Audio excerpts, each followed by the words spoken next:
Let me start off by saying this. This is my disclaimer. I am by no means trying to rage bait anybody. This is not a rage bait video. I am by no means saying Caitlin Clark is better than A'ja Wilson as defense. A'ja Wilson is a great player. Let me just say that first, because I want you to actually listen to what I'm saying. In actuality, this is more of a positional argument. A positional argument that backs up point guards and shooting guards throughout the league. And honestly, we're going to get to the bottom of it and we're going to see how there's a big, huge discrepancy in how both positions are viewed. That's all I'm doing here. Now, when we look at the MVP race this year, I believe it comes down to two players, A'ja Wilson and Caitlin Clark. Now, we looking at strictly offense. I am of the belief, because of what Caitlin Clark has been doing on offense in terms of generating points, points per game, assists per game, being just the number one offensive engine that this league has ever seen. I believe she gets the edge over A'ja Wilson in the offensive category. Now, what that's going to do is going to make us look at defense. All right, it's going to make us look at defense. And like I said, I'm by no means saying Caitlin Clark is a better defender than A'ja. A'ja Wilson is an elite defender. I believe there is nuance to this conversation, though, that hasn't been looked at over the course, honestly, of years and of years in the NBA and the WNBA. Defensive rating do not give us the totality of the circumstances as far as the difficulty of their positions.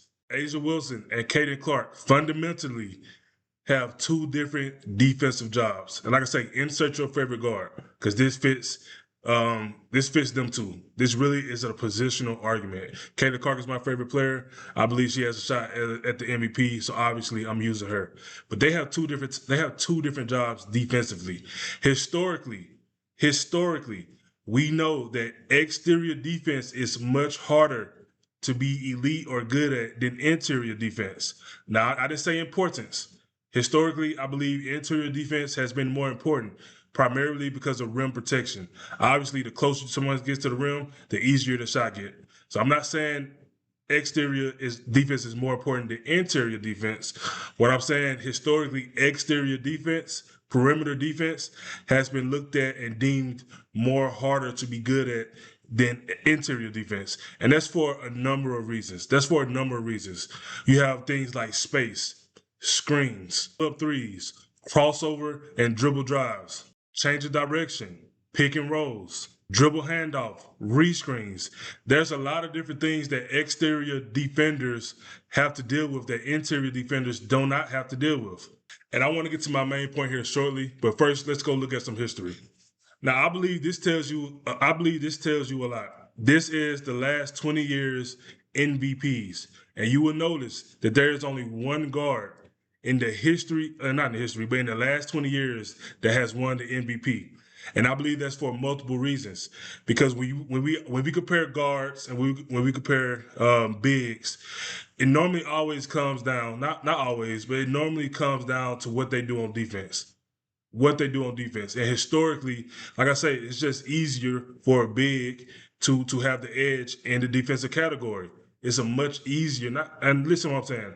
I'm not saying that they're not great bigs and it's not hard. What I'm saying is it's a much easier position to defend. Look, the last 20 years. I'm not gonna read through all these names. You can pause the video and you can look for yourself. The only guard to win MVP the last 20 years is Diana Taurasi, and that was in 2009. Also, you will notice here, this is a list of the past 20 or so years of the defensive players of the year.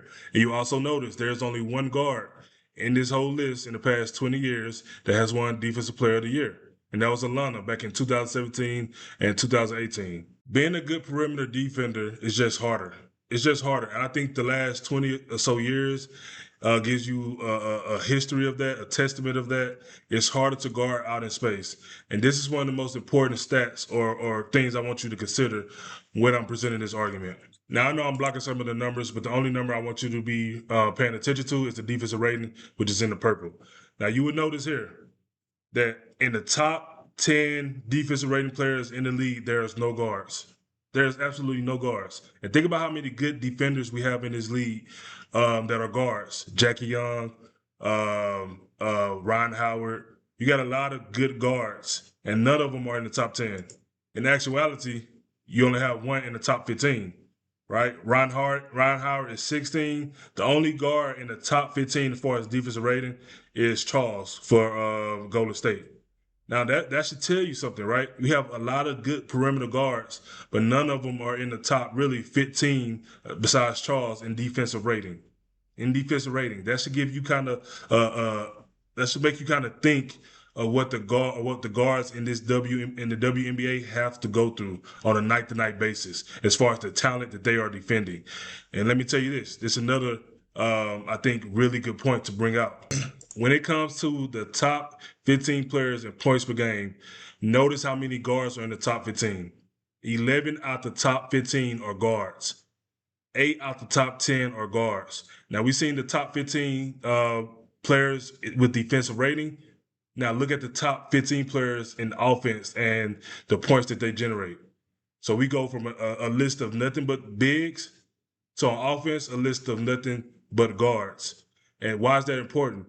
Because on a night-to-night basis, Caitlin Clark, along with your favorite point guard, plays more elite talent on offense. It's just a fact. It's just a fact.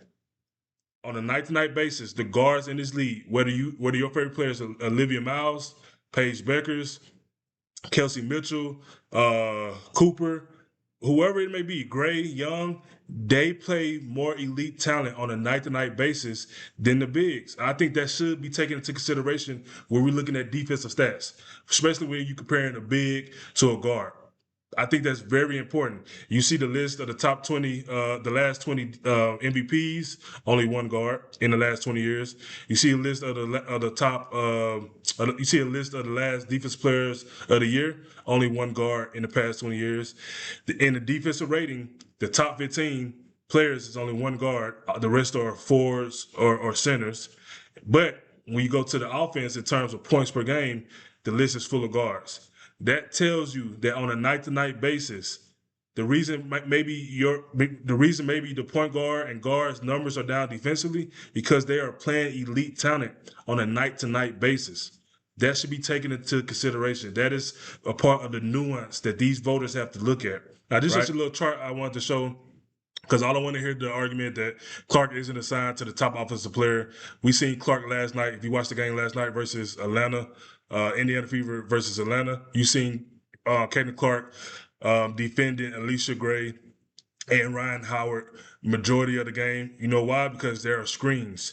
Guards pull Caitlin Clark into screens. Like I say, insert your favorite point guard. You have screens, you have switches, you have rotations. You cannot hide, basically. Caitlin Clark guards the best offensive players on a night-to-night basis, just like your favorite guard do. Because of all the different things they can do to get that matchup that they want. All right, this will be the last little slide, but I just want to make it clear. Defensive rating without context is incomplete.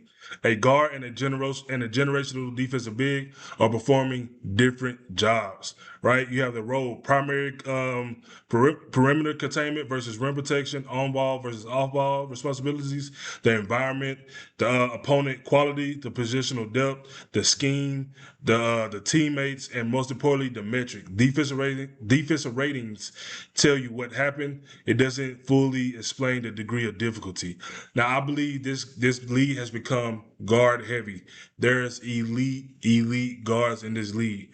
And you just look at the top scoring players in this league, and you will see majority of guards. And some guards not even in the top 15, like Courtney Williams. You have some other guards, some other elite guards that may not be in the top 15 scoring, but on a night-to-night basis, that job defending them is difficult.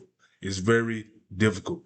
Like I said, this is not a rage bait video. I'm by no means saying Caitlin Clark, who I believe deserves MVP, is a better defender than A'ja Wilson. I believe that it's just nuance that we have to look at.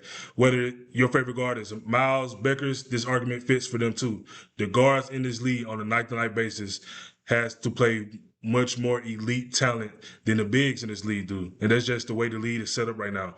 The guard play in this league is impeccable. It's impeccable right now. And as you know, the top guard defenders like Jackie Young, Ryan Howard are not even in the top 15 as far as defensive rating. And it's only one reason why. Because they play much more elite talent than the bigs do in this league. So let me know what you think. Like I said, this is not a rage bait video. I want to hear what you think. Let me know in the comments before we get out of here. As you may know, if you haven't heard, once again, Caitlin Clark receives AP Player of the Week, averaging 26 points on 51% field goal shooting, averaging basically 10 assists and 3 rebounds a game. So shout out to Caitlin Clark. She won a Player of the Week again. Like I say, let me know what you think in the comments. I'm Jay Williams. This is Jay Williams Sports. Please like, comment, and subscribe, and I greatly appreciate it. Peace.